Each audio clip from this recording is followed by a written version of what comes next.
예, 오늘 강의해 주실 박사님 제가 잠깐 소개해 드리고요. 바로 강의 진행하도록 하겠습니다. 한국 선양하나 대표로 계시고요. 북한 내지에서 실제 사역을 계속 해오셨기 때문에 오늘 저희에게 실제적인 사역의 내용을 많이 나눠주실 기대가 큽니다.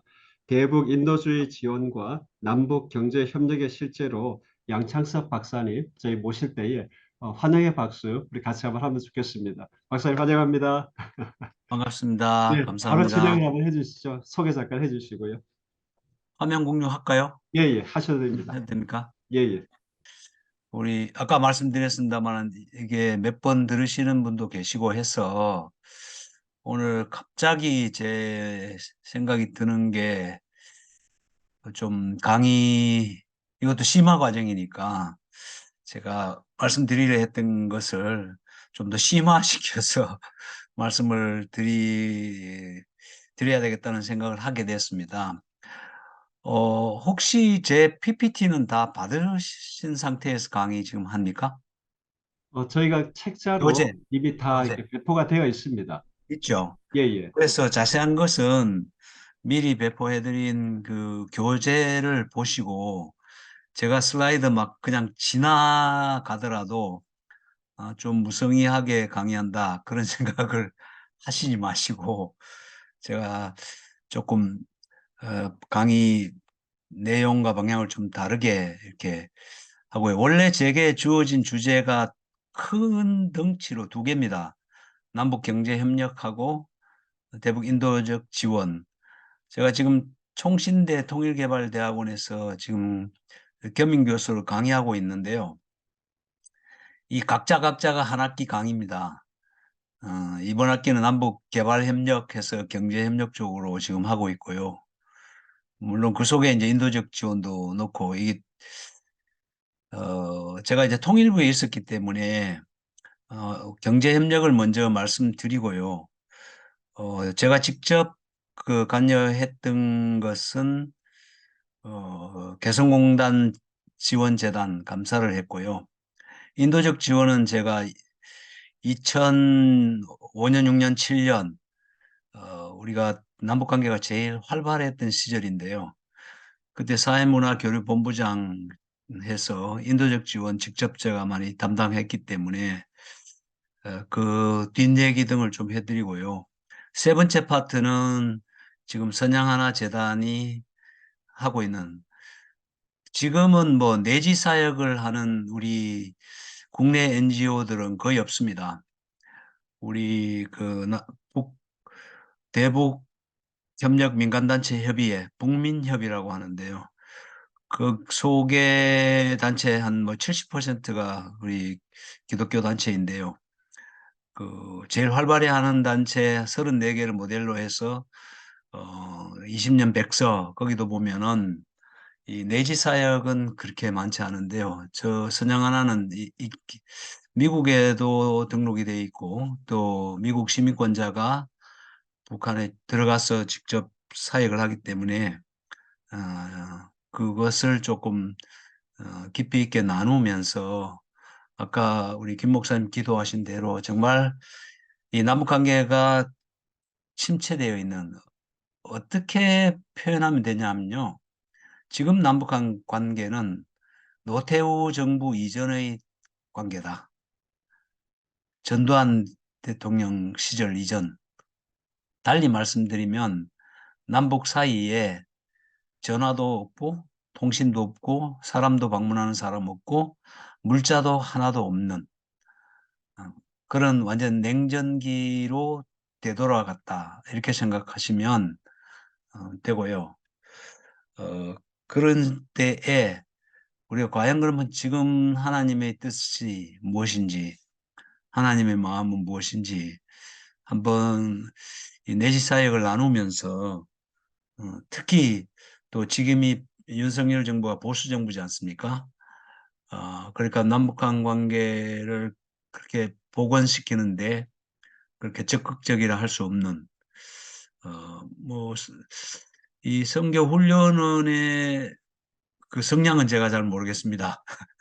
뭐, 어느 쪽인지 진보 쪽인지 보수 쪽인지 또 모르겠습니다만 아무튼 제가 통일부 33년 하고 지금 이 7년째 지금 제가 NGO 하고 있는데요. 그 생각하는 바를 그냥 기탄 없이 좀 나눠보도록 하겠습니다. 시간이 벌써 좀 갔는데요. 제가 지금부터 한 45분 정도 나누고요. 어, 그리고 이제 우리 질의응답하는 순서로 하겠습니다. 이 신원 에베네셀이 우리 이제 크리스찬 기업이지 않습니까? 개성공단에서 대표적인 기업이죠. 어, 한 중 정도 가격으로 이제 특히 이제 여성 옷을 많이 만드는데요. 그걸 한번 담아봤고요. 우리가 경제 교류 협력 하면 제가 히스토리를 이제 좀 말씀드리면 아까 제가 왜 노태우 정부 이전으로 돌아갔느냐 하면 88년은 무슨 해죠? 그리고 1988년 하면 딱 떠오르는 게 서울 올림픽이죠. 그죠?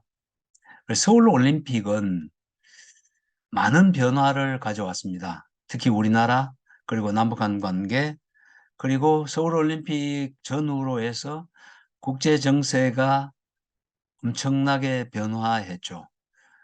기억하시겠습니다만은 85년에 폴란드가 솔리다노시라는 노조 운동으로 해서 공산권 정부가 무너지게 되지 않습니까? 그걸 시작으로 이제 동구권 공산주의 국가들이 체제 전환을 하고 또 동독이 붕괴되어서 독일이 통일되고 또 구소련이 붕괴되는 사태. 이 뒤에 딱 한 가지 요인의 대표적인 요인은 1985년 2월에 소련 최고 지도자가 고르바초프로 바뀌었다는 거죠. 고르바초프는 2차 세계대전 이후에 소련 공산주의를 확산하려고 해왔던 그 스탈린주의하고 반대로 그렇게 공산주의의 확대에 신경 쓰기보다는 나빠진 소련 경제의 부활, 소련 경제가 왜 나빠졌느냐? 한정된 재원을 너무 군사력에 투입하고 경제력에 투입하지 않았다. 그럼 경제를 살리면 어떻게 해야 되느냐? 국가 안보는 군사력도 중요하지만 경제력이 중요하다. 그래서 이제 페레스트로이카라는 이름으로 계획을 시작하고 동독에도 개혁을 하라고 이제 압박하고 그런 와중에 이제 87년 미소 정상회담을 하면서 냉전이 해체되기 시작. 어떻게 보면 우리나라는 그런 맥락에서 보면 88년 올림픽을 그때 한 것은 참 하느님이 주신 기회였죠. 왜냐하면 그 전에 있었던 두 개 올림픽은 반쪽짜리 올림픽이었습니다. 80년과 84년 올림픽은 우리 정 목사님 80년, 84년 올림픽이 어디서 개최되었는지는 기억하십니까? 어디로 말씀하시죠? 80년 올림픽, 80년이요? 80년 잘 모르겠습니다. 84년 올림픽. 88년은 알고 있는데. 80년 올림픽은 모스크바고요. 84년은 LA입니다. 아, 네. 묘하게 소련과 미국이죠. 근데 79년에 소련이 아프가니스탄을 침공하고 동구 공산주의 국가에게 그 SS-20이라는 중거리 핵 미사일을 배치합니다. 그래서 신냉전이 되는 거죠. 거기에 대해서 미국이 나토 국가에 또 중거리 핵 미사일 그 퍼싱2라는 걸 배치하고 그래서 소련의 그 아프간 침공에 항의해서 서구 민주주의 국가들이 모스크바 올림픽을 보이콧합니다. 그리고 아까 말씀드린 대로 이제 80년 초반에 이제 미국 대통령 레이건이 들어와서 이 스타워즈라는 뭐 미사일을 쏘면 공중에서 격파시키는 요즘 MD를 하는 거죠. 그죠? 미사일 디펜스. 그렇게 되면서 또 84년 LA 올림픽은 소련이 보이콧해서 두 개가 반쪽이었는데 우리는 고르바초프가 나와서 동서 화해를 하고 냉전이 해체되는 바람에 서구 동구 다 참석하는 12년 만에 최대의 축제가 열렸어요. 어떤 그런 올림픽을 유치한 자신감, 남북한 간의 상호 격차가 벌어지고 그리고 냉전이 해체되고 이런 상황에서 이제 이 노태우 대통령은 북방 외교, 이제 우리가 북한으로 직접 못 가니까 중국과 소련하고 수교해서 그쪽 뒤쪽 문으로 북한으로 간다 하는 이제 서독의 동방 정책을 본따서 북방 정책을 했고, 마침 북한은 80년대 후반부터 경제 사정이 안 좋아지고 특히 이제 북한을 제일 많이 도와준 나라는 물론 뭐 소련, 중국이지만 그 못지않게 도와준 나라가 동독이었어요. 제가 함흥에 가서 그 화학 비료 단지 공장을 시찰한 적이 있는데요. 2001년에 거의 이제 다 녹슬어 있었어요. 물론 공장은 가동되지 않고 있었고요. 왜?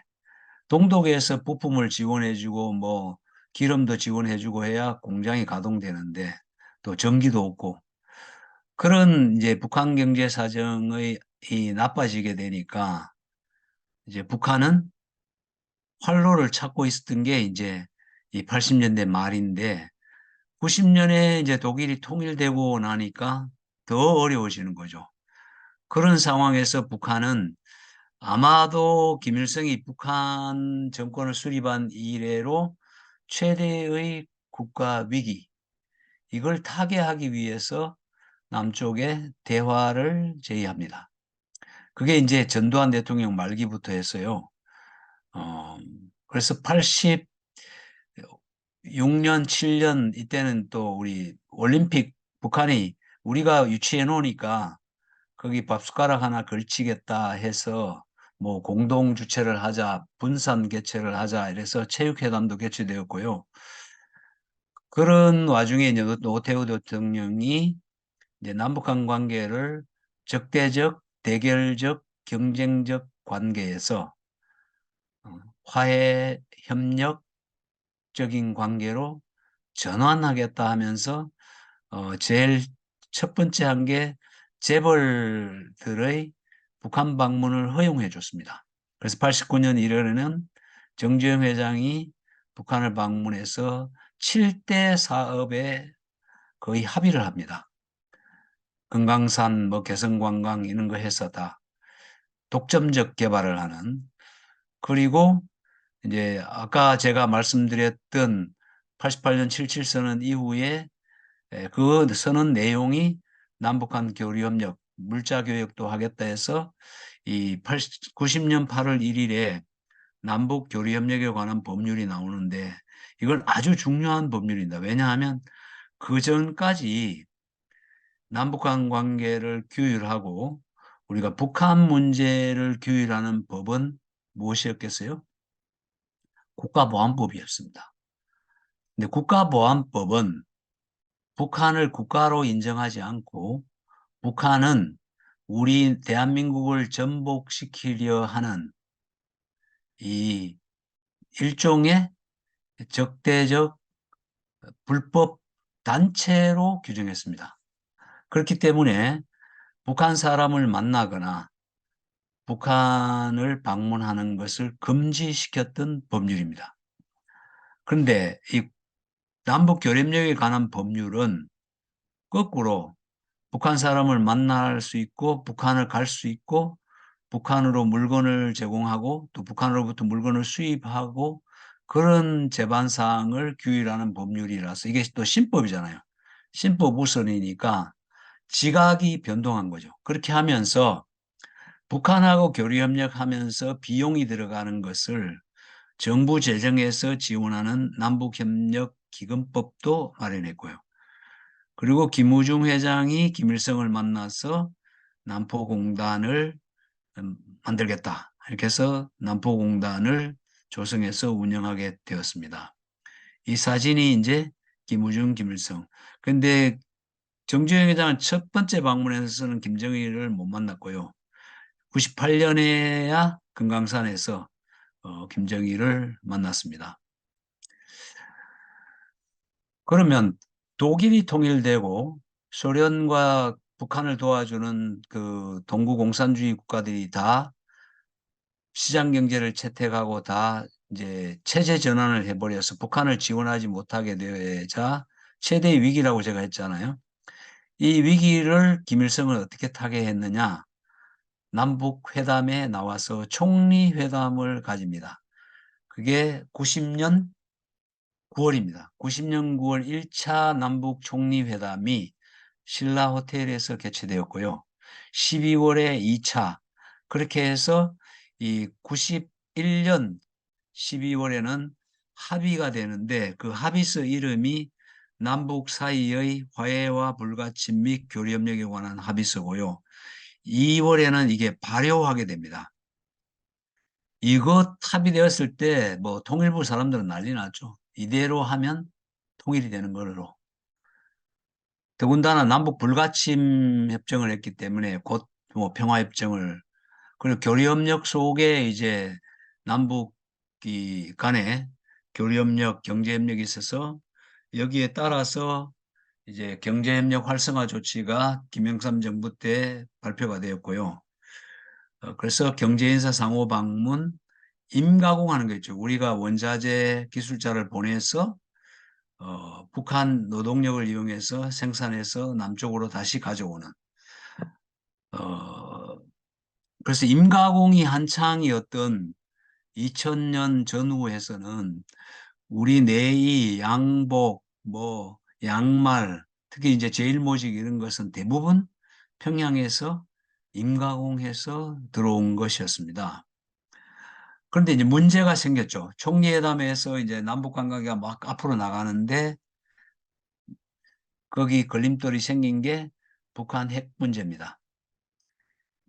그래서 미국하고 북한이 92년, 93년, 94년에서 94년 10월 21일 제네바에서 북핵 문제에 대해서 합의를 하게 됩니다. 이걸 제네바 합의인데 내용은 북한이 모든 개발 중인 핵 활동을 중단하고 그 대가로 미국이 북한도 이 원자력 발전소를 지어야 전기가 생기잖아요.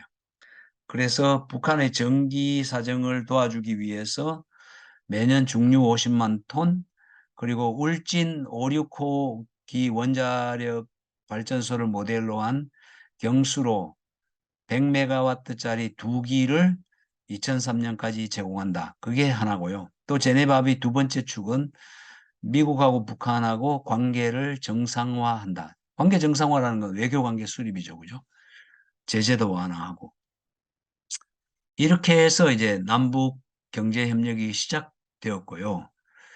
2000년 6월에 김대중 대통령과 김정일 위원장 간의 6.15 공동선언 사항에 남북 간 경제 협력을 통해 민족 경제의 균형적 발전. 노태우 대통령이 한민족 공동체 통일 방안이라는 그런 이제 민족 공동체입니다. 우리 크리스찬들은 공동체가 익숙하잖아, 그죠? 그래서 그걸 경제 공동체, 뭐 사회 문화 공동체, 정치 공동체까지 가면 통일이 완전히 되겠죠, 그죠? 지금 EU를 보면 경제 공동체까지 가 있지 않습니까? 그래서 그 기반이 우리는 한민족이라 해서 민족 공동체죠. 그래서 이 민족 공동체의 핵심이 민족 경제의 균형적 발전이다. 그래서 경제 공동체 형성을 위해서 북한 경제를 도와주는 이른바 경제 협력을 해야 된다 해서 정상회담 이후에 남북 장관급 회담과 경제협력추진위원회를 발족시킵니다. 그래서 장관급 회담은 남북한 간의 현안을 협의하고 경추위에는 쌀 비료 지원 등 이거는 이제 재경부 차관이 위원장인 차관급 회의고요. 그렇게 해서 이제 남북한 간의 경제 협력할 때 투자 보장, 이중 과세 방지, 상사 분쟁, 뭐 정상 결제는 합의서를 체결했고요. 가장 큰 것이 이제 개성공단과 금강산 사업이 시작된 거죠. 이건 자세한 건 제가 뒤에 다시 자세하게 이제 설명을 드리고요. 그리고 이제 정상회담 이후에 이제 거의 이제 1년에 두세 번씩 장관급 회담을 하다 보니까 이제 북한이 이 조금 전에 그 총리회담 할 때 1차 경제사절단이 한번 다녀갔고요. 2차 경제사절단이 2002년 10월 말에서 11월까지 이때 이제 온 이 박남기 국가계획위원장 이 사람도 채용됐죠. 그리고 이제 장성택 그 김정일의 그죠? 그 뭐라 그럽니까? 그 김정을의 그 누이의 이제 남편이죠, 그죠? 그리고 장성택.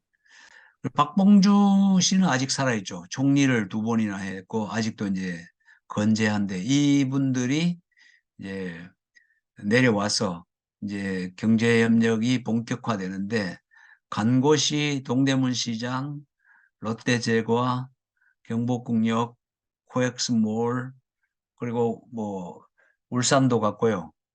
기흥에 삼성전자를 갔습니다. 그래서 여기 있는 뭐 장성택, 뭐 박봉주는 지금 안 보이는데요. 그때 박봉주 총리는 화학공업상, 우리 화학공업 장관으로 왔는데 이게 참 볼 게 너무 많아서 눈이 2개밖에 없는 게 안타깝다 이렇게 했는데요. 용인 삼성전자에 가서 여러 물건들을 둘러보는 중에 이 북측 대표단들이 계속 질문하고 뭐 제일 관심을 보인 품목이 있었어요. 무엇이었겠어요? 2002년에 삼성전자에서. 그때 이 북측 대표단이 제일 관심을 가졌던 물품이 김치 냉장고였습니다. 우리 어린 시절 생각해 보면 정말 김장을 해서 1년 내내 또 묵은 김치로 뭐 2년째, 3년째 먹는 건 상상도 못 했잖아요. 그죠? 옛날에는 이제 마당에 땅을 파서 독을 묻었잖아. 그죠? 그래서 그러다가 이제 뭐 한 1, 2월 되면 날이 따뜻해지면 다 김치가 씌워져서 못 먹게 되는데, 그래서 이분들이 돌아가실 때 또 우리 문화는 또 선물을 많이 줘야 되잖아요. 그죠? 여러 가지 선물을 줬는데 김치 냉장고도 보냈습니다. 그런 게 있었고요. 이 개성공단 안에 우리 남북 교역이 여기 있다 보니까 10억 달러를 초과하니까요. 오늘 아침 뉴스 보니까 그 북한하고 중국 간에 올해 2023년 지금까지 1억 달러가 안 되더라고요. 그러니까 10억 달러는 대단한 거죠. 물론 코로나 이전 그리고 2016, 2017 유엔 안보리의 대북 제재 이전에는 거의 한 뭐 4, 50억 달러까지 갔죠. 북중 교역이 그죠? 그런데 이 2005년에 10억 달러는 상당히 큰 금액이었고요. 그러다 보니까 우리 기업체들이 북한하고 교역할 때 뭐 샘플을 받는다든가 또 샘플을 준다든가 이걸 꼭 평양 왔다 갔다 하기는 불편하잖아요. 베이징 거쳐서 가야 되니까. 그래서 개성에다가 남북경제협력협의사무소를 열었습니다. 그래서 거기 가서 북한 사업자들하고 같이 만나서 경제협력을 할 수 있게 또 무역을 하고 샘플도 보여주고 이제 합의도 하고 그러다가 2008년에 이명박 정부가 1월에 출범하고 북한은 여러 가지 길들이기를 합니다. 여기 보시다시피 뭐 김영철 지금 뭐 통일전선 부장했죠. 군인이 개성공단에 나타나고 제가 이때 남북 출입 사무소장 할 때인데요. 파주에 개성공단에 들어가다는 우리 인원들이 못 들어가게 뭐 막고 이게 2008년 9년인데요.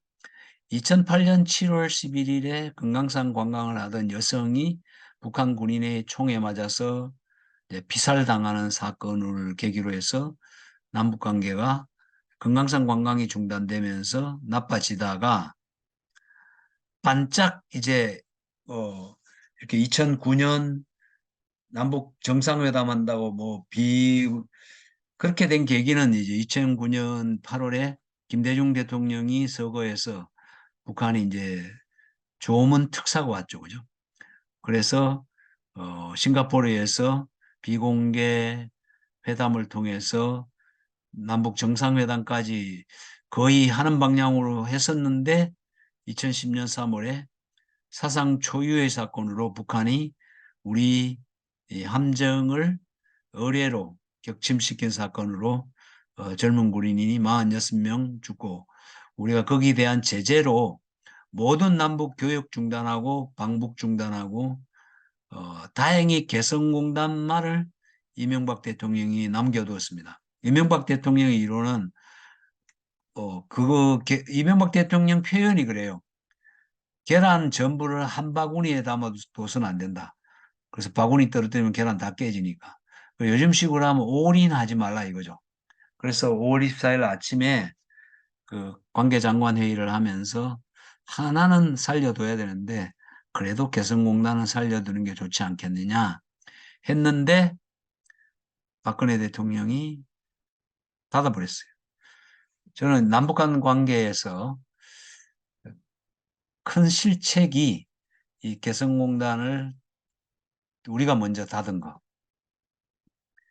이 개성공단이라도 하나 살려뒀으면 아마 남북한 관계가 요즘처럼 뭐 역사에는 가정이 없지만 이렇게 악화되지는 않았을 거예요. 근데 왜 닫았을까 그때는 궁금했는데 나중에 뭐 우리 국정농단 탄핵이 되고 그런 과정에서 드러난 걸 보니까 박근혜 대통령은 뭐 정말 이런 정세 판단을 잘 할 수가 없었겠더라고요. 일단 집무실에 뭐 매일 내려와서 현안을 그렇게 챙기시지 않았기 때문에 그냥 팩스로 보고서 받아서 그냥 뭐 공부하듯이 읽어서 그렇다고 장관을 만나서 물어본 것도 아니고 어, 그러다 보니까 그런 정책의 실수가 있었지 않나 그런 생각이 들고요. 경력을 간단히 보면은 금강산 관광은 정주행 회장이 중학교 때 아버지 소판다 돈을 훔쳐서 서울로 내려온 데 대한 보상으로 고향에 뭔가 보탬되는 일을 하겠다. 그래서 소를 보낼 때도 1,001마리를 보냈습니다. 1,000마리는 북한으로 주고 한 마리는 본인이 그 소판돈을 훔친 걸 되돌려. 아마 젊은 세대는 소판돈 감이 안 되는데 제 때만 해도 우리 학비를 댈 때 시골에서 송아지 사와서 이제 어른 소대에서 판돈으로 그 1년 공부시키고 그랬거든요. 그만큼 소가 되게 중요한 그 재원이었는데요. 아마 정주영 회장님 중학교 때는 더 큰 돈이었겠죠. 그죠? 그래서 금강산 관광은 민간 기업, 특히 정주행 회장의 개인적인 그런 사연으로 해서 시작됐고요. 거기에 이산가족 상봉 행사를 금강산에 갖게 되면서 이제 금강산 관광은 더 활성화됐죠. 사실 이산가족 어르신네들한테는 불편했어요. 80대, 뭐 90대까지 있었는데 속초에 모여서 1박 하고 또 버스 타고 한 두세 시간 금강산 가서 그게 되게 피곤한 일정이었거든요. 근데 차라리 뭐 서울, 평양, 종전처럼 나눠서 했으면 됐는데 뭐 북한이 무슨 이유인지 모르지만 금강산에서 하자. 아마 우리가 추측하는 이유는 서울, 평양에서 이산가족 상봉 행사를 하면 너무 남한 사회에 대해서 북한 주민들의 노출이 심해지는 걸 걱정했겠죠. 그죠? 그리고 이제 육로 관광도 했고요. 그리고 내금강. 내금강은 풍광이 설악산하고 비슷해요. 저도 2007년 8월에 여기 갔었는데요. 그래서 100만 명을 돌파했지만 골프장도 있었죠. 생겼고 우리 KPGA도 했고요. 여기 이제 발표가 이제 금강산 관광객을 근데 나중에 에, 김정일 위원장이 묘향산에서 현정은 현대아산 회장을 만났을 때 설명을 했어요. 해명을 한 거죠. 입대한 지 얼마 안 된, 북한은 꼭 처녀 군인이라고 그러더라고요. 입대한 지 얼마 안 된 처녀 군인이 그냥 뭐 교육받은 대로 하다 보니까 원칙대로 그 통제선을 넘어온, 그러니까 서라고 하는데 안 서고 이제 계속 이렇게 도망을 가니까 쏴서 그래서 자기가 엄중하게 에, 잘 지시를 이제 했고, 그리고 그런 일이 일어나지 않도록 지시를 했다. 그건 뭘 염두에 두냐면 그 당시 이제 이명박 정부에서 금강산 관광 재개 조건이 첫째는 사실 규명, 두 번째는 책임자 처벌, 세 번째는 어, 그 재발 방지 약속, 그렇게 돼 있거든요. 그래서 이제 사건 원인 규명은 김정일이 해준 거잖아요. 그죠? 책임자 처벌도 인사조치를 했다 그랬고, 재발 방지 약속도 했으니까 북한 입장에서는 이제 금강산 관광 재개 조건이 됐지 않냐. 뭐 저도 개인적으로 그렇게 생각했어요. 그런데 기본적으로 이명박 정부는 개성공단 그 개성관광도 그렇고 금강산 관광도 그렇고 개성공단 사업도 그렇고 별로 탐탁지 않게 생각했어요. 특히 금강산 관광은 현금이 들어갔기 때문에 뭐 1인당 100불 이상씩 줬기 때문에 그래서 금강산 관광을 재개할 의사가 없었던 것 같아요. 제 판단으로는. 그러니까 김정일 위원장이 그렇게 얘기해도 그 뒤에 2010년에 금강산 관광 재개를 위한 국장급 실무회담을 나갔을 때도 우리는 구두로 된 건 믿을 수 없다. 다시 그 실무급 회담에서 서면으로 하자. 그런데 어느 북측 대표가 자기들 최고, 어? 자기들이 말하는 최고 지도자, 어? 위대한 최고 지도자가 말로 한 것을 다시 확인하겠다고 서면으로 누가 하겠어요? 못 하잖아요, 그러면. 그거는 북한 입장에서는 어떤 법보다, 헌법보다도 앞선, 어, 그, 신격화되어 있는 북한에서는 우리로 치면 바이블과 같은 건데, 그래서 그때 실무 책임자 답변이 최고위 선에서 이미 담보를 했다. 약속을 했다. 그런데 우리가 그걸 받아들이지 않아서 재개되지 못했고요. 그리고 서해 쪽으로 개성공단으로 연결되는 도로와 철도, 그죠? 그게 문산 개성간이고요. 금강산 관광을 위한 제진, 원정리 이 연결이 이제 철도도로 연결을 이제 시켰고요. 문제는 그 DMZ가 있어서 북한하고 유엔군도 이제 합의가 필요했고요.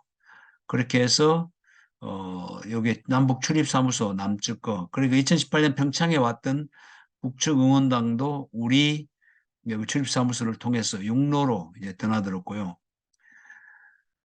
2006년 노무현 대통령 때 5월 25일 열차 시범 운행을 합의했는데 마지막 날까지 북측 군부가 동의하지 않아서 1년 뒤에 했죠.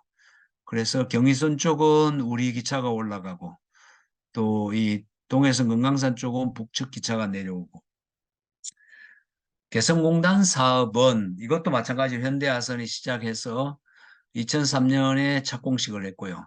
첫 제품이 2004년 12월에 소노코 쿠진웨어라는 이제 냄비가 나왔고요. 그리고 2012년 이명박 정부 끝날 때 5만 명을 넘었습니다. 여기 본 두 가지 통계를 제가 참 소개시키면 의미 있는 게, 노무현 정부 끝날 때 기업 수가 65개였고 이명박 정부 끝날 때 123개로 거의 두 배로 늘었고, 인원 수도 2만 2천 명에서 5만 2천 명을 배로 늘었죠. 그러니까 개성공단은 시작은 노무현 정부 때 했지만 가장 개성공단이 확장되었던 건 이명박 정부 때입니다. 그래서 우리가 조금 이제 착각하는 게 있듯이, 마치 남북한 관계가 지금 파탄 난 것이 윤석열 정부 들어와서 그렇게 착각하는 사람이 있듯이, 남북 관계가 파탄 난 것은 2020년 6월 북한이 공동연락사무소 폭파하면서 문재인 정부 때 파탄이 났습니다. 왜 그랬는지는 아무도 모릅니다. 문재인 대통령과 김정은 위원장 두 분은 알겠죠. 그래서 개성공단은 여성이 70%고요. 이렇게 우리 대구나 구로공단에 있었던 어떤 섬유공장보다도 근무 환경이 너무나 우수합니다. 일단 밝고요. 그리고 이 여름에 에어컨 들어오고 겨울에 따뜻하고요. 그리고 8시간. 물론 뭐 야간 작업도 합니다만, 어, 우리 대구나 구로공단은 그때 이제 2교대 했지 않습니까? 우리 젊은 여공들이. 그리고 뭐 화장실도 잘 못 가고요. 이게 계속 배터리 돌아가기 때문에 이렇게 짜투리 천이 나오면 이렇게 꽃을 손재주들이 좋아서요. 아주 교육을 시키면 아주 숙련되게 손재주들이 좋아서 그래서 개성공단의 생산성은 뭐 중국 베트남 공장 못지않게 좋았고요. 의미는 아까 이제 제가 경제공동체 형성 얘기했고 그죠? 그리고 아무래도 우리 측 1,000명, 북측 5만 명이 같이 근무하다 보니까 서로 이해 증진, 그리고 북한으로는 새로운 제품, 새로운 기계, 그리고 우리나라 사람들이 쓰는 뭐 화장품, 샴푸, 뭐 이런 새로운 문물에 대한 각성, 아마 그런 특히 또 커피 믹스, 뭐 초코파이 이런 걸 북한이 다 자체적으로 생산하게 돼요. 나중에는 그걸 이제 샘플을 보고 만들기 시작했겠죠. 그런 만큼 북한 경제 성장이라든가 북한의 어떤 의식의 변화에 영향을 줬다고 보고요. 다만 북한은 정치 우선이거든, 모든 게요. 우리도 아직도 정치 우선 같이 보이지 않아요? 모든 지금 정치가 잘못되니까 영향을 주잖아요. 그죠? 그래서 정경 분리는 어려운 것 같아요. 남북한 관계. 그래서 결국 정치적 영향 때문에 경제 협력이 늘 영향을 받았다. 이렇게 이제 평가하고 싶고요. 인도적 협력은 어떻게 시작됐느냐? 95년, 96년 연이어 북한 말로 큰 물 피해, 대홍수였고요. 97년에 또 가뭄이 와서 3년 내리 대규모 자연재해가 발생해서 식량난에 처하게 되었고요. 그래서 뭐 한 백만 명 이상이 죽었다고 전해지는 이제 고난의 행군인데 그 이전에 이미 아까 경제협력할 때 말씀드렸듯이 80년대 말부터 나빠졌어. 그래서 우리 이 남측의 교단에서는 그 당시 이제 한경직 목사님이 한기총입니까? 회장하실 때 대북 쌀 보내기 했죠, 그죠? 쌀 보내기. 뭐 한국일보하고 공동으로 해서 그렇게 이제 시작되었던데 북한이 자존심 강한 북한이 국제사회 유엔에다가 처음으로 긴급 구호를 요청했습니다. 공식적으로.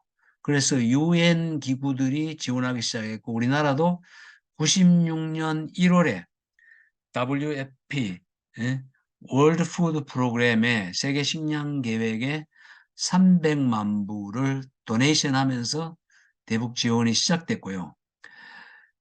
이 김영삼 정부 때니까 그때는 한적을 통해서 대한적 십자사를 통해서만 지원하게 했어요. 물론 지정 기탁도 됐고요. 그런데 김대중 정부가 들어와서 창구 다양화해서 민간단체들이 직접 지원하게 해줬고 거기에다가 매칭으로 남북협력기금을 1대1까지 이제 민간단체가 1억 원어치 지원하면 1억 원을 정부 협력기금에서 지원을 해 주었습니다. 그리고 북한이 2004년 되니까 이제 우리는 긴급 구호는 안 해줘도 되고 개발 지원 이렇게 전환한 배경은 북한의 식량난이 완전히 해소돼서가 아니고요. 서구 특히 이제 서구 국가, 서구 국제기구 또 NGO들은 자기들이 해오던 인도적 지원의 그 원칙이 있잖아요. 즉 모니터링. 그러니까 모니터링을 요구하니까 북한은 그 모니터링을 허용하기 싫은 거예요. 인도적 지원 규모가 크지도 않으면서. 그러니 차라리 우리는 이제 긴급 구호 받지 않겠다. 개발 지원을 해달라. 이렇게 이제 했고 또 하나는 중국하고 한국에서 지원하는 물량이 많았기 때문에 굳이 서구에서 받지 않아도 된다 하는 그런 분석도 가능합니다. 그러면서 2016년 1월 4차 핵실험 이후에 박근혜 정부에서 그때 이제 우리 선양 하나도 그렇고 박근혜 정부가 2014, 15에 기금 지원을 했거든요. 반짝 북한 지원을 했는데 그때 영락교회 그 이제 민족 사랑인가요? 민사랑인가? 거기도 준비를 하고 있었고 선양 하나도 이제 의료 장비를 보냈는데요. 저희는 1월 6일 아침에 보냈는데 1월 6일 그날 인도적 지원을 전면 중단해서 지금까지 전면 중단되어 있는 상태고요. 정부별 지원은 역시 노무현 정부 때 제일 많이 지원했고요. 그죠? 그래서 전체 정부는 1조 9천억 원을 했는데 민간은 9천억 원에서 절반이 안 되죠. 그죠? 그래서 문재인 정부는 아주 미미했고요. 구호 분야로 보면 일반 식량 구호가 제일 컸고요. 액수로 볼 때도. 그리고 이제 농축산 분야에 이제 비료, 특히 북한이 제일 많이 요구했던 것은 이 온실용 그리고 종자 왜 벼를 싹 틔우거나 하는 그 비닐 방막입니다. 근데 지금은 북한이 비닐 생산, 자체 생산 아주 많이 하더라고요. 그래서 지금은 북한은 뭐 겨울에도 그 온실 남새라 해서 뭐 야채 많이 공급하고 그러고요. 축산으로 제일 북한이 많이 요구한 거는 양계장하고요. 북한 말로 닭공장하고 돼지 농장이었습니다. 그래서 경기도를 중심으로 뭐 돼지 농장 지어주고 이런 게 많았고요. 또 돈이 많이 들어가는 것은 보건의료 분야죠. 우리 어린이 어깨동무는 서울대학하고 해서 소아병동도 지어주고 병원 현대화 뭐 짓고 그리고 결핵 그죠? 말라리아 이런 전염병 뭐 의약품 어, 지원이 있을 거예요. 그리고 이 북한이 이 토사가 이 산림이 황폐화되어 있어서 홍수가 많이 나고 토사 문제 때문에 이 농토도 훼손이 되고 하니까 이제 산림복구 또 환경보전 많이 했고요. 또 가장 이제 천안함 사태 이후에도 계속 지원해 줬던 게 이는 취약계층이죠. 그죠? 그리고 이제 개발협력은 지자체들이 많이 했는데요. 뭐 벼농사, 농장, 뭐 목장, 농기구 수리 공장, 뭐 지하수 개발 이런 거 많이 했고요. 어, 이런 인도적 협력은 중요한 게 이제 우리 NGO들이 가면 이거는 인도적 지원은 북한 주민들과 직접 접촉을 하죠. 그렇기 때문에 노출이 망하는 거죠. 그래서 북한 주민들이 우리한테 자기들이 하고 싶은 얘기도 하고 뭐, 뭐 깊이 있는 정치 얘기는 안 하지만 그리고 우리는 우리가 갖고 간 물건들 그리고 뭐 선물도 주고 이렇게 하면서 특히 이제 초기에는 비료나 쌀 지원에 대해서 이 포장을 무시로 하라 했어요. 표시를 하지 말라 했는데 노무현 정부 후반이 되면서 이걸 다 수용했어요. 근데 지금은 전혀 안 됩니다. 지금 미국이나 우리 선양 하나가 북한에 물건 지원하면 일체 한글 들어가서는 안 되고요. 최근에 미국 NGO에서 보낸 이건 한 달도 안 된 따끈따끈한 얘기인데요. 그 포장지에서 미국 국기가 나왔다고 또 난리예요. 아니 포장지 뭐 국기 있는 게 우리가 생각하면 별 문제 아닌데 그만큼 지금 북한은 단속을 심하게 하는 거죠. 대외 접촉과 관련해서. 그런데 우리 내부적으로 문제가 심각한 거죠. 뭐 이거는 뭐 교단도 그렇고 같은 교회 내에도 지금 완전히 양분되어 있죠.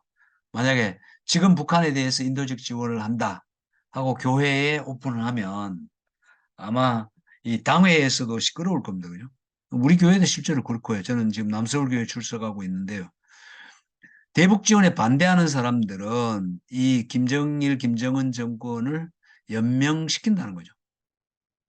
특히 이제 김대중 정부 때 북한이 고난의 행군으로 뭐 굶어 죽고 국가가 북한이 망하게 생겼는데 지원해줘서 그냥 살아났다 이런.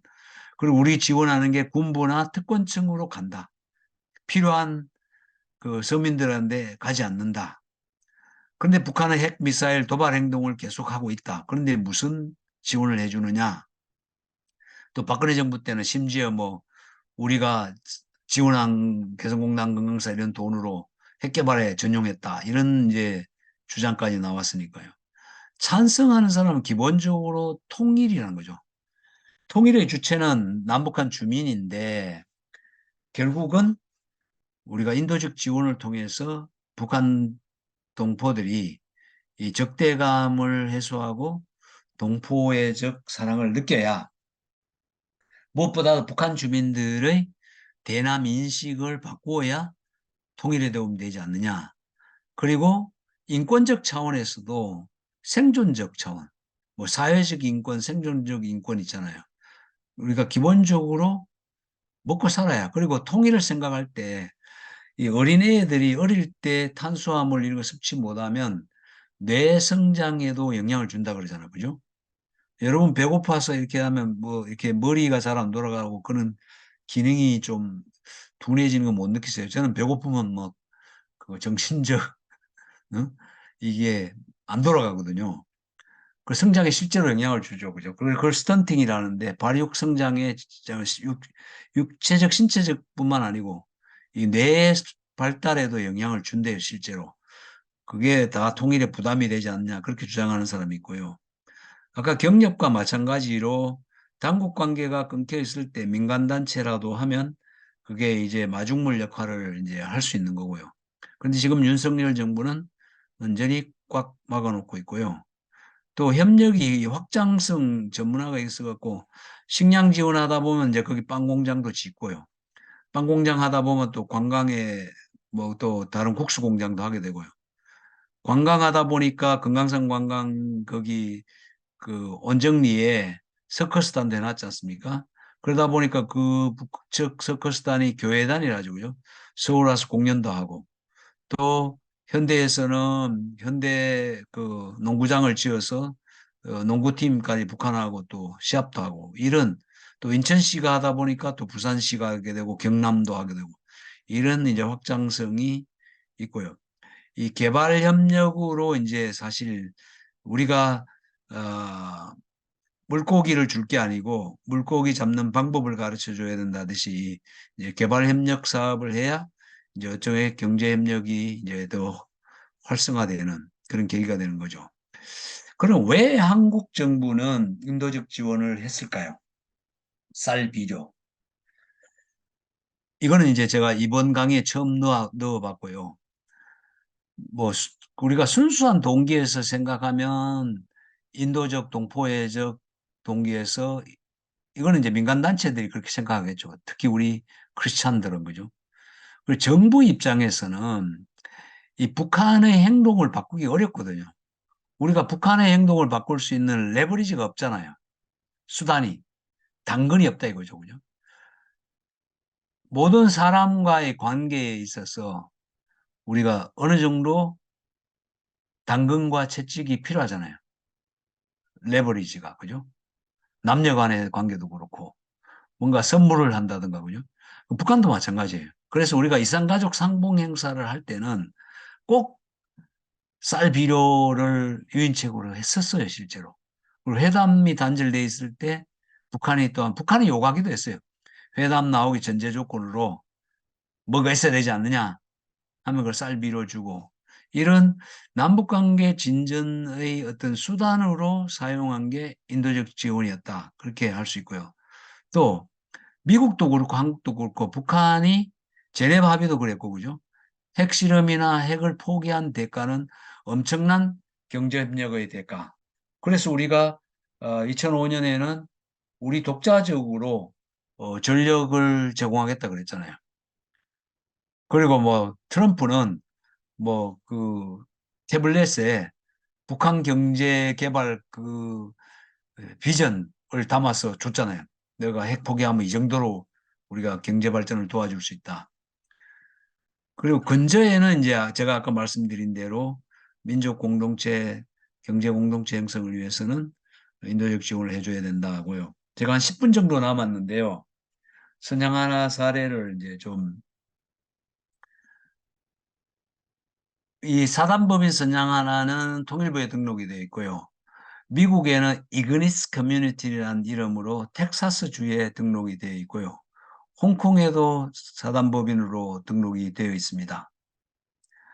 사역지는 이 낮은 선봉에 유치원 타가소 한 2,000명을 먹이고 있고요.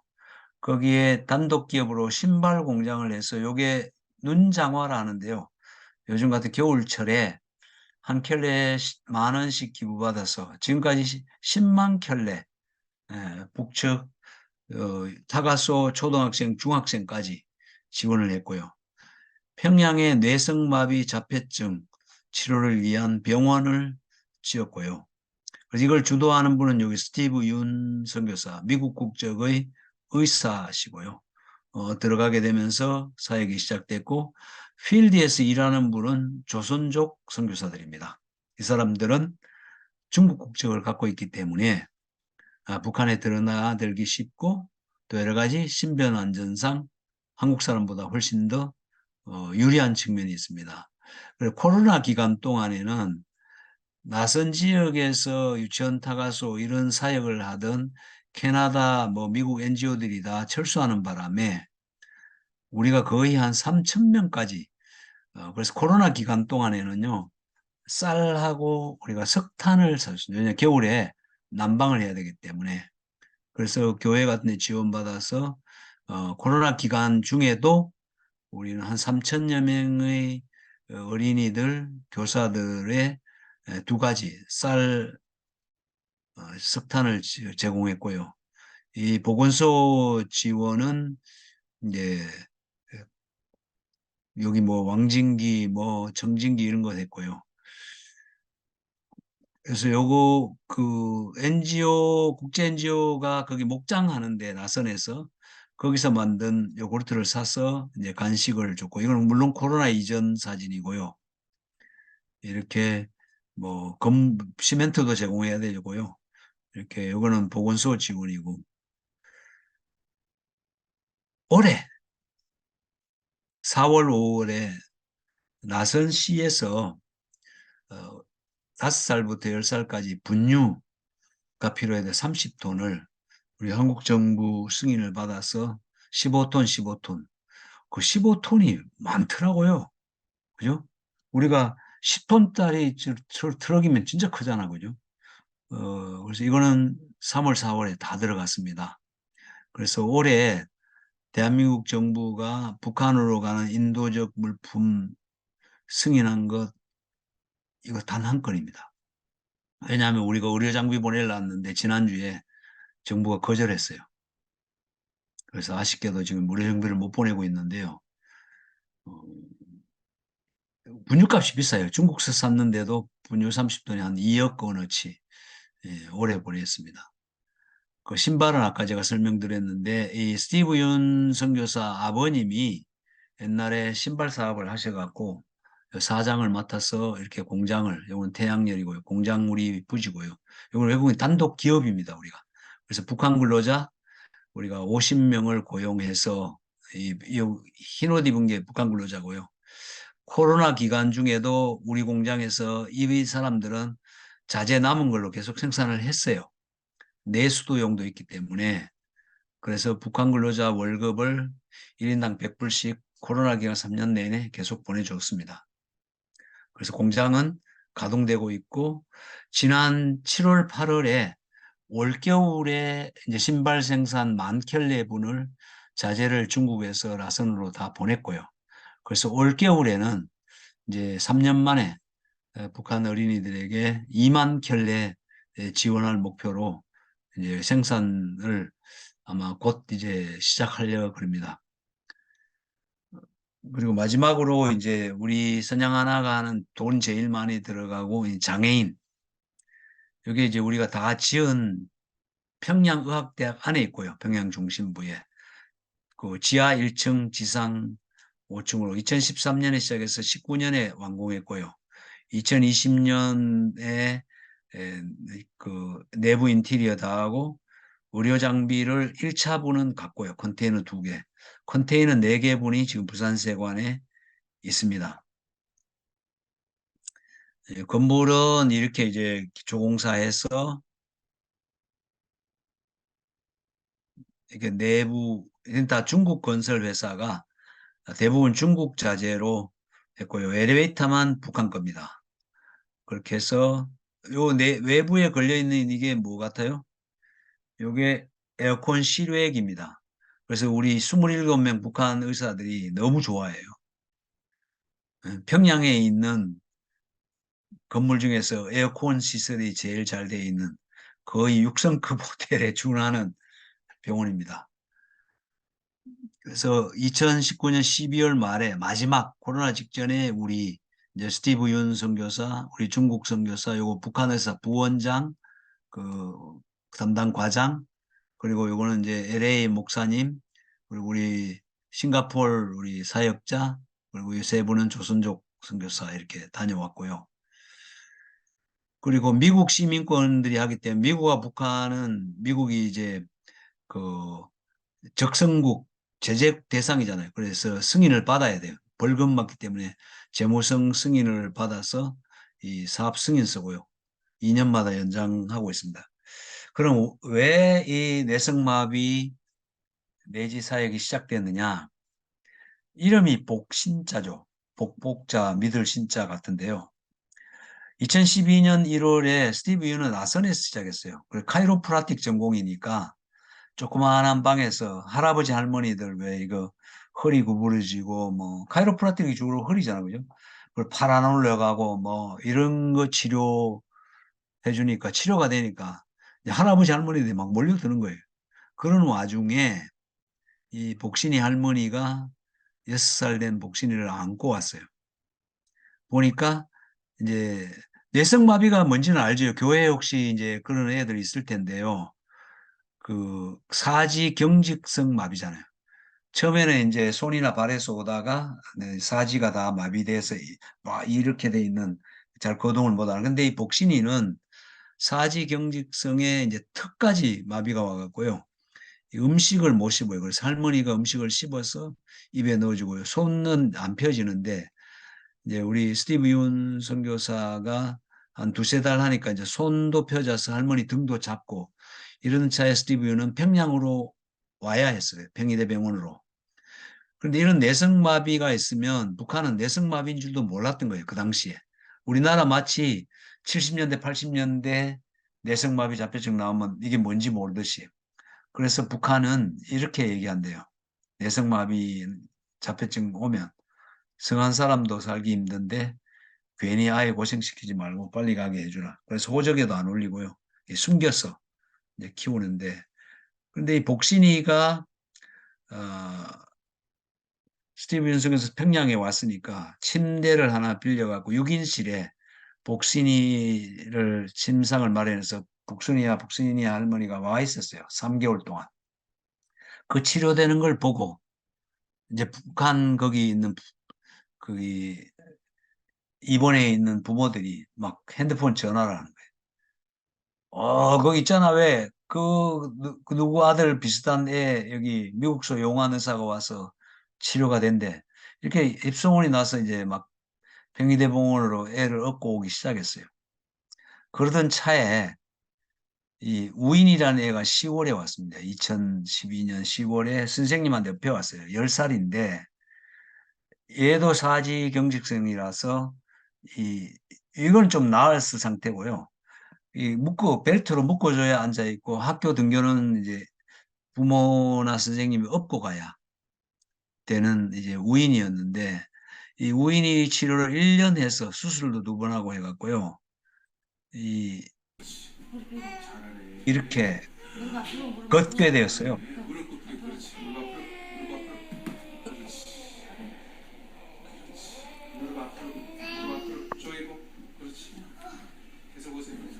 어우, 잘한다. 와우. 아, 이쁘다. 이 우인이가 1년 치료 후에 걸어서 퇴원하는 날 조선중앙TV가 와서 기록영화 촬영하고요. 나중에 방영도 했어요. 난리 났어요. 막 그 온 의사들 나오고 뭐 그 병원에 있는 사람들 나와서 박수치고 그래서 스티브 윤 선교사가 우인한테 물었어요. 우인이 너 꿈은 원래 네가 걸어서 학교 가는 거였는데 이제 꿈은 뭐냐고. 그랬더니 우인이가 저도 의대 가서 선생님과 같은 의사 되어서 제 같은 어린이를 치료해 주고 싶어요. 그래서 박수치고 뭐 난리 났어요. 그리고 나서 이 우인이가 떠나고 북한 의사 선생님 하나 그 윤선 교사 방으로 따라 들어왔대요. 펑펑 울면서 어떻게 하면 좋겠냐고. 우리 저런 애 수없이 돌려보냈다고. 무슨 병명인지도 모르고 그렇기 때문에 어떻게 해야 될지도 모르고. 그래서 윤석 여사님 같이 울면서 달래서 이제부터 대책 세웁시다 해서 우리가 그 평양 척추 및 소아행동 발달장애 치료센터 병원을 짓기로 보건성과 합의했고요. 그리고 12개 지방병원과 이 여기 자폐 어린이도 이제 치료 중국 선교사가 시작했고요. 자폐증 요거는 브라질 지금 태백에 우리 네 번째 강 문화연구원 그 북한 들어가려는 외국 선교사 훈련센터 한국말 배우는 브라질 레티샤 자매고요. 이제 선교사로 파송되었고요. 선양 하나로. 평양에서 12월에 가서 치료하는 장면이고요. 그래서 12개 병원, 지방병원과 이제 우리가 소아행동 발달장애 치료센터 만들고 그래서 북한에 정식으로 소아행동 발달장애라는 진단 과목이 생기고 과가 생겼어요.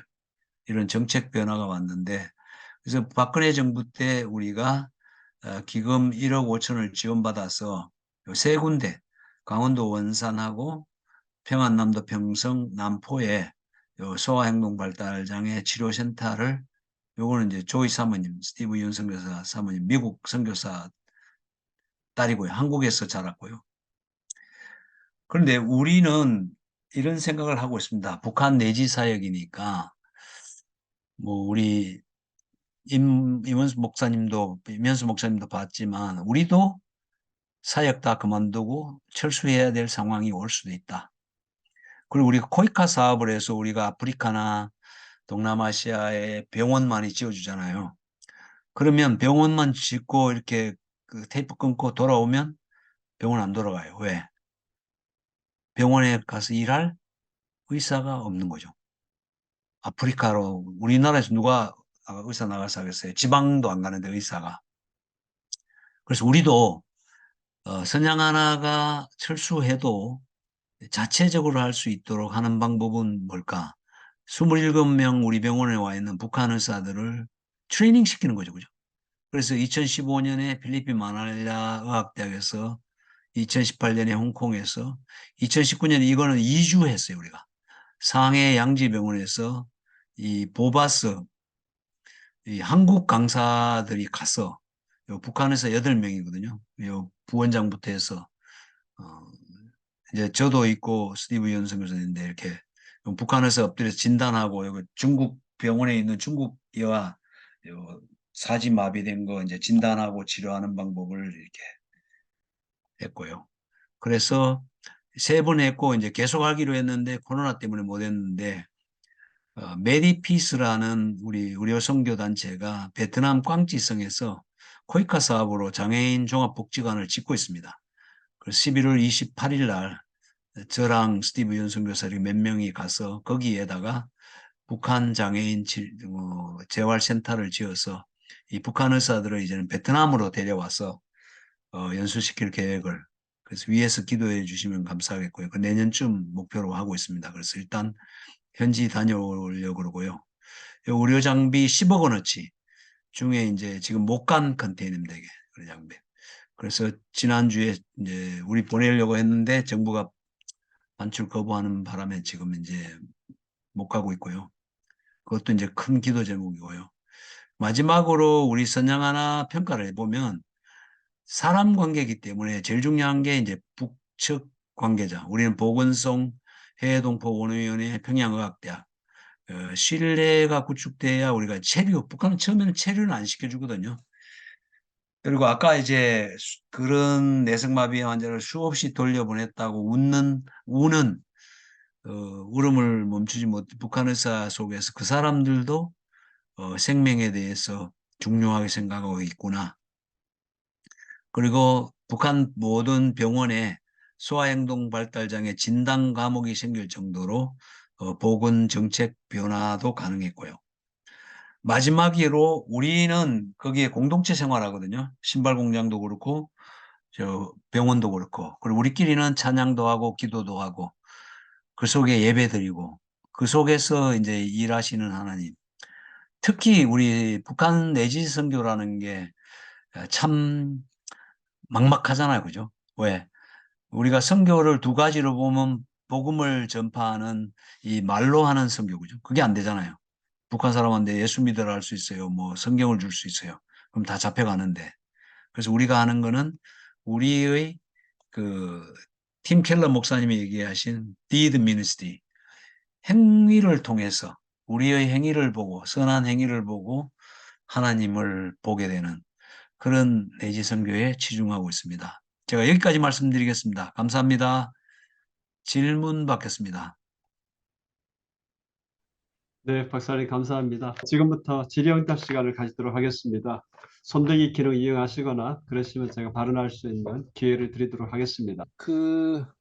뭐 그냥 우리 학생분들이 질문이 없어서 그냥 제가 질문을 드리는데, 우리 양 박사님 강의 들을 때마다 참 그 현장성과 또 실제적으로 디드 미니스트리 손발로 하시는 참 그게 참 많이 느껴지고 참 또 도전을 받습니다.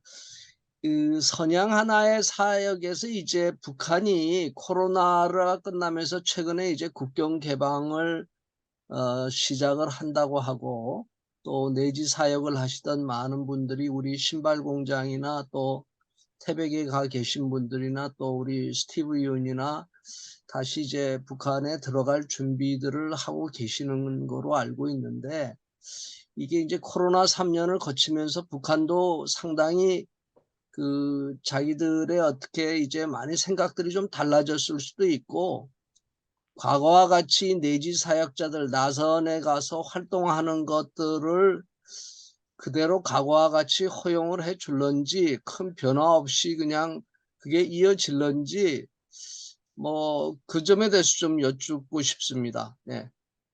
네. 어이구, 뭐, 좋은 질문 감사드리고요.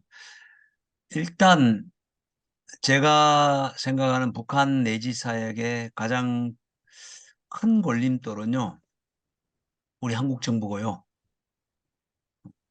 그래서 상당 기간 뭐, 인도적 지원, 이 반출 허가를 안 해줄 것 같고요. 우리가, 2000년에 1차 의료장비가 갔음에도 불구하고, 뭐, 정당한 근거 없이 이번에 또 거부를 했는데요. 이걸 순수 정말 인도적 차원이고 유엔 제재위 면제 그거 다 뭐 미국 정부 그걸 다 승인을 받았는데도 우리 정부가 안 해줬고요. 또 그 못지않게 더 어려운 게 이제 김정은 북한 정권인데요. 최근까지 우리가 지금 의료 장비 보낸다 하니까 북한이 이제 이건 뭐 3년 전에도 그랬습니다. 일체의 남측 물자나 제가 작년 강의할 때도 봄에도 이 얘기를 드렸을 텐데요. 일체의 남측 물자나 자금이 들어가서는 안 된다. 그렇게 남북이 지금 다 문제인 상황이고요. 반면에 미국 정부는 지금 오토 원비어 2017년 오토 원비어 그 사망 이후에 미국 시민들이 북한 갈 때는 특별 여권을 받아서 가라 그랬잖아요. 그죠? 그 전까지는 승인 사항이 아니었는데. 근데 이미 올 초에 미국 국무성은 북한 가려는 미국 시민들한테 특별 여권 발급을 했습니다. 그래서 우리 미국 시민권 갖고 있는 선양하나 소속 스티브 윤 사모님 또 다른 몇 분은 다 이미 특별 여권을 갖고 있습니다, 지금. 그런데 미국은 더 좋아진 것이 종전까지는 단수였어요. 한 번 갔다 오면 다음 또 승인 신청해서 받아야 되는데 이번에는 2년 동안 복수를 해줬습니다. 그럼 2년 동안 가고 싶을 때 갖게 되었고요. 이건 뭘 의미하느냐면 이제 한국에만 기반이 있는 NGO는 대북 내지 사역이 불가능한 상태라고 생각하면 되죠, 그죠? 왜냐하면 첫째는 북한이 한국 국적자 안 받아주고 있고 한국에서 물자가 들어가거나 뭐 한글이 또 한국에서 돈이 들어간 걸 안 받는다 하니까 거기다가 또 지금 정부가 어쨌든 뭐 인도적 지원 물품에 대해서 북한으로 보내는 걸 허용하고 있지 않기 때문에 따라서 우리 한국 내에 있는 NGO나 한국의 교단이나 교회들이 북한에 인도적 지원을 하려면 국제기구나 아니면 저희 같이 국제적 NGO, 그래서와 파트너십을 하는 수밖에 없는 그런 더욱 어려운 상황에 처해 있고요. 그래서 변화는 제가 그렇게 말씀드리고요. 다만 이제 물자가 들어가서 이제 지금까지 아직 북한 주민 이외에 국경 개방을 했지만 사람은 아직 안 들어갔잖아요. 물자는 들어갔는데 내년 되어 봐야 되겠지만 외부 사람, 한국인을 제외한 외국 사람이 북한 들어가는데 지금까지는 큰 뭐 어려움은 없을 것 같습니다. 제가 말씀드린 이제 그게 이제 코로나 이전과 달라진 게 이제 한국 국적자, 한국 물품, 한국 자본 이게 못 들어가는 게 가장 큰 변화라고 말씀드리겠습니다. 예, 감사합니다. 김재수 목사님 손 드셨는데요. 한번 질문해 주시죠. 네. 어, 지난 봄에도 이제 강의 들으면서도 많이 도전을 받았는데 오늘 또 새로운 마음과 도전을 받게 되는 것 같습니다. 너무 감사합니다. 두 가지 질문인데요.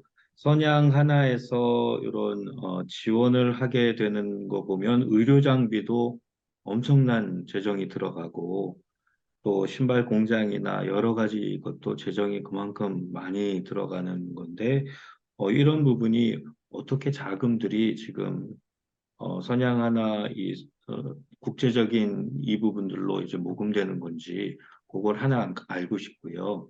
또 하나는 지금 스티브 윤 박사님이 그 병원을 이렇게 같이 하게 되신 게 발달장애아를 만나고 또 북한 의사가 또 울면서 나눴던 것 안에서 도전을 받으면서 결국은 이 병원까지 세워지고 북한의 그런 네. 정책까지 바뀌어진 건데 하나님이 하시는 일들 어떻게 보면 여기 지금 우리 모여 있는 분들 중에서도 사업가들도 있으시고 또 은사들이 있고 비전이 있는데 북한의 이런 일들이 그런 비전을 하나님이 인도하셔서 이게 세워가려고 한다면 우리들은 그런 어떤 부분의 마음을 가지고 준비해 나가면 또 지금 이 선양 하나처럼 또 이런 역사들이 나중에도 북한에 일어날 수 있을까 그런 부분에 좀 교수님의 박사님의 어떤 조언이나 그런 마음을 좀 전해 주셨으면 좋겠습니다. 감사합니다. 뭐 중요한 질문이고요. 우리가 비영리 법인을 하면 가장 큰 도전은 역시 펀드레이징이죠. 모금을 어떻게 하느냐가 중요한데, 그러니까 우리 이 의료장비 이제 10억 원어치 했는데 또 병원은 한 33억 원 들어갔거든요. 다 이제 뭐 펀딩을 하는데 나눠 보면 대충 한 절반은 미국, 절반은 한국 정도 되는 것 같아요. 그런데 미국 측은 보면 그래도 우리보다는 이제 도네이션 문화가 더 활성화되어 있지 않습니까? 그리고 남쪽은 이제 그래도 이제 교회를 중심으로 해서 저희는 뭐 어떤 특정 교회가 뭐 1억, 2억 이런 식으로 처음부터 접근한 건 아니고요.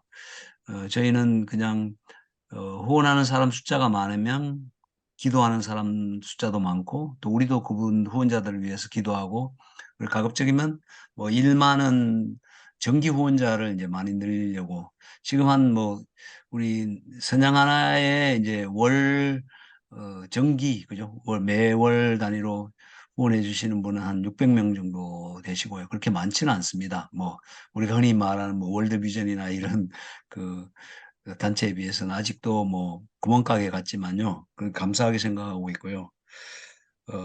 그리고 이제 교회들에서 이제 북한 선교부가 있고 여기도 선교훈련원이 있듯이 그런 북한 선교부가 주도가 되어서 매월 뭐 100만 원, 200만 원, 300만 원 뭐 이렇게 교회 단위에서 이제 후원해 주는 교회들도 꽤 있고요.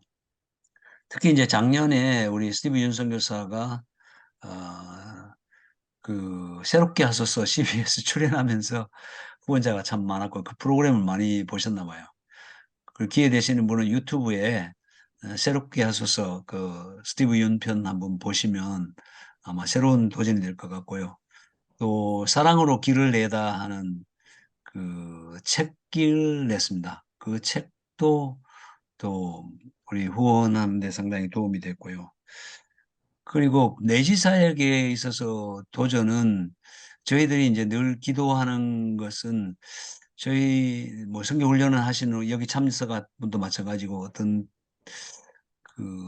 하나님이 북한에서도 일하신다는 그런 전제하에 좀 도전을 많이 하고 긍정적인 그런 생각을 많이 갖는 게 중요할 것 같아요. 그래서 우리 선양 하나는 저도 강의 나갈 때마다 많은 사람이 북으로 가야 한다.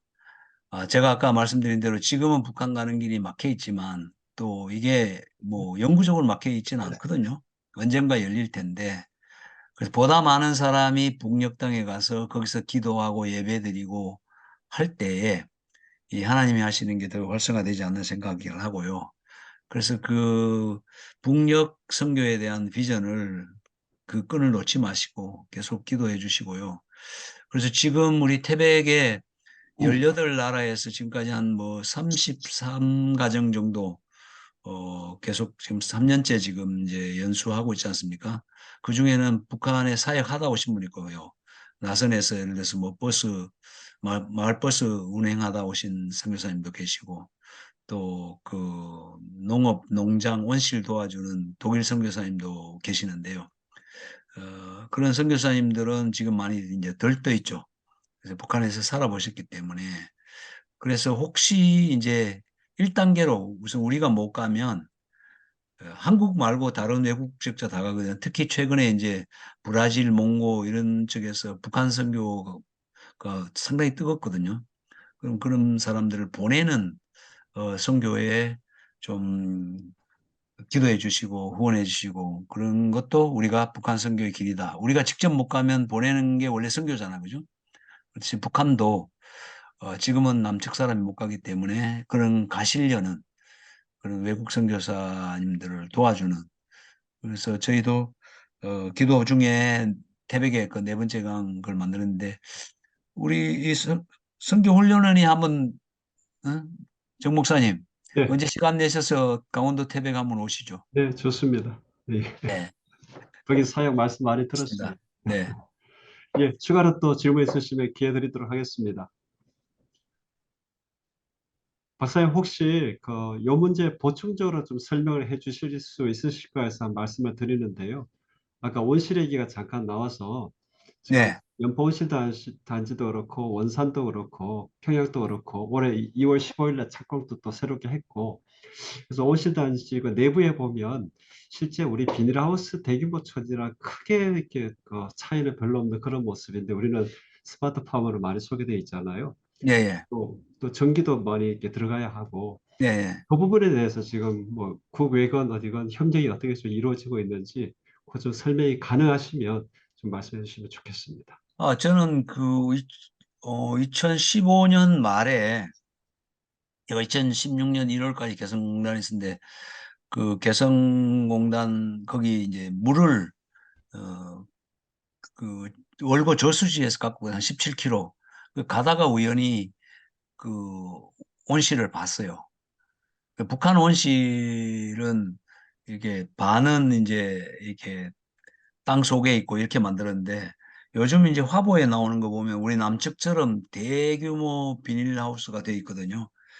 근데 그게 왜 가능했느냐 하면 어, 참 이게 아이러니컬하게도 2017년 유엔 안보리 제재 때문에 북한이 석탄 수출을 못하게 됐어요.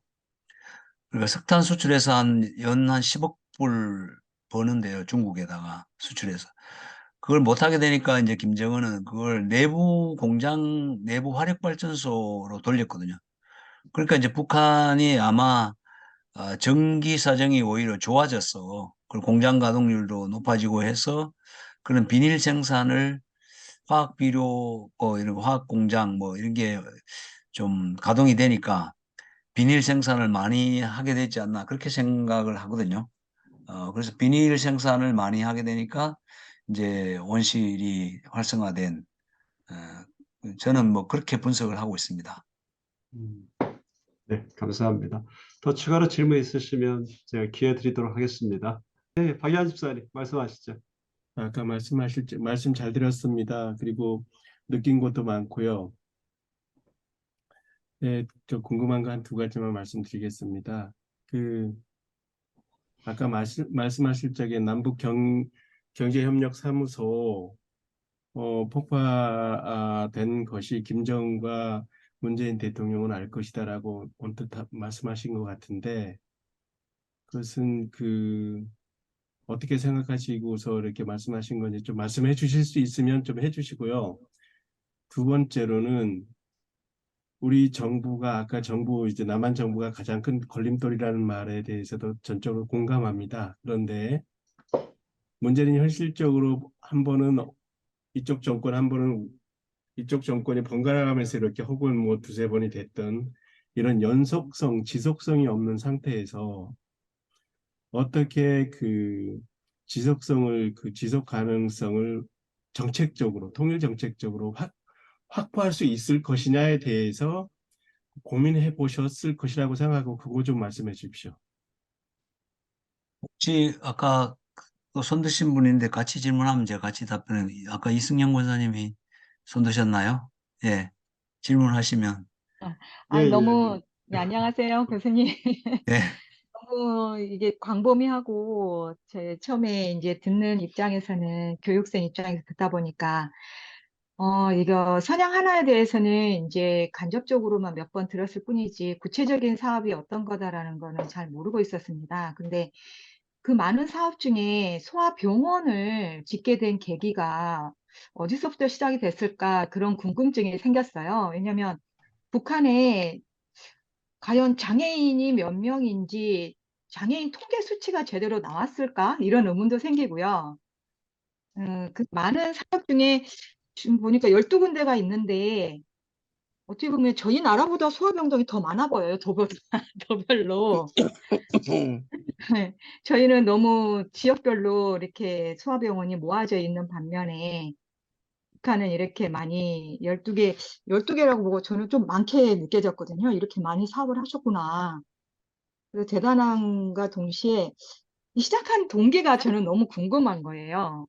그 많은 사업 중에 소아병원을 하게 된 계기. 저만 모르는 건가 싶어서. 아까 좀 말씀해 주신 것 같았는데, 아, 네, 그랬어요? 네, 그거는 응, 제가 소아병원은 아니고요. 네, 소아행동발달장, 그리고 내성마비 자폐증. 소아병원은 좀 큰 전체 소아를 하는 거고, 네. 우리 이제 장애인 중에 에, 내성마비하고 이제 자폐증만 하는데 12개 지방 소아병원 안에 저희가 지금까지 한 건 3개를 했고요. 실제로 아직 뭐 의사까지 이제 양성된 건 아니고요. 장비만 이제 설치한 거 3개 소개해 드렸고, 계기는 아까 이제 김복신이하고 박우인 얘기를 했고요. 필요하면 새롭게 하소서를 보든지 사랑으로 길을 내다 책을 사서 보시면 되고요. 그리고 장애인 통계는 있습니다. 북한이 2013년에 유엔 장애인 권리 협약에 가입을 했기 때문에 거기 신고를 해서 자세한 장애인 통계도 다 내부 보고서로 되어 있고요. 그래서 국가 보고서가 인터넷에도 있습니다. 유엔 장애인 권리 협약의 북한 보고서, 거기 이제 항목별로도 되어 있고요. 우리 박효연 우리 집사님 질문 두 가지 중요한데요. 제가 그렇게 두 분을 알 거라고 주장한 이유는 남북 공동 연락 사무소라는 것이, 그게 2018년 4월 26일 판문점에서 두 분이 1차 정상회담에서 합의해서 만든 거거든요. 그러면 개인 관계에 있어서도 부부가 서로 결혼하면서 뭐 상징적인 걸 하나 뭐 만들었건 뭘 했다. 그걸 일방이 깼다는 건 뭘 의미해요? 관계를 완전히 끊겼다는 표시잖아요. 그죠? 그 둘이 합의해서 공동연락사무소를 만드는 그 건물을 한 번에 그것도 그냥 폭파시키고 단 것도 아니고 군대에서 쓰는 폭발물을 설치해서 공중분해 날려버리고 그 맞은편에 있는 15층 건물도 다 손상당할 정도로 했다는 것은 엄청난 분노와 배신의 표현이 아니겠어요? 왜 그랬는지는 두 분만 아는 거죠. 제가 그래서 그 표현을 쓴 거고요. 물론 뭐 추리할 수 있는 거는 우리가 2월에 하노이 회담, 미국 회담이 깨졌는데 깨지고 나니까 남북한 관계도 자동적으로 깨졌죠. 근데 그런 미국 회담이 깨진 것과 김정은과 문재인 정부 사이의 뭔가 연계 관계는 문재인 대통령을 뭐 만나서 물어보기 전에는 모를 것 같고요. 왜 그런지는 일단 뭐 추측들은 많이 할 수 있지만요. 그리고 지속성 있는 대북 정책 참 과제인데 이건 5년 단임제가 계속되는 한 저는 불가능하다고 보고요. 우리 정치 제도, 특히 선거 제도를 바꾸지 않는 한, 그러니까 제가 이제 주장하는 거는 개인적으로 주장하는 독일식 내각 책임제로 하든가 그렇게 해서 이렇게 극한의 두 정당이 대립되는 걸 극복하지 않으면 영원히 어렵습니다. 더군다나 5년 단임제의 폐해는 모든 분야를 다 정치적으로 편을 갈라놓고 있거든요. 관료들도 그렇고, 심지어 공기업도 그렇고, 심지어 방송도 그렇잖아요, 지금. 방송도요, 정권 바뀌면 다 바뀌어요. 아나운서부터 뭐 스태프부터. 왜? 우파, 좌파가 나눠져 있는 거예요. 그게 무슨 이렇게 나라라고 이 선진국이라 할 수 있을지. 그래서 저는 이 정치제도, 선거제도를 포함한 헌법을 필요한 정치제도 개선이 있기 전에는 이런 지속적 5년마다 바뀌는 온탕냉탕을 하는 정책 변화는 어렵다. 그렇게 판단하고 있습니다. 박사님, 오늘 이렇게 해서 강의 질의응답 마치도록 하겠습니다. 감사합니다. 좋은 지금까지 질문 해주시고 또 감사, 우리 박수를 한번 드리도록 하겠습니다. 감사합니다. 네, 감사합니다.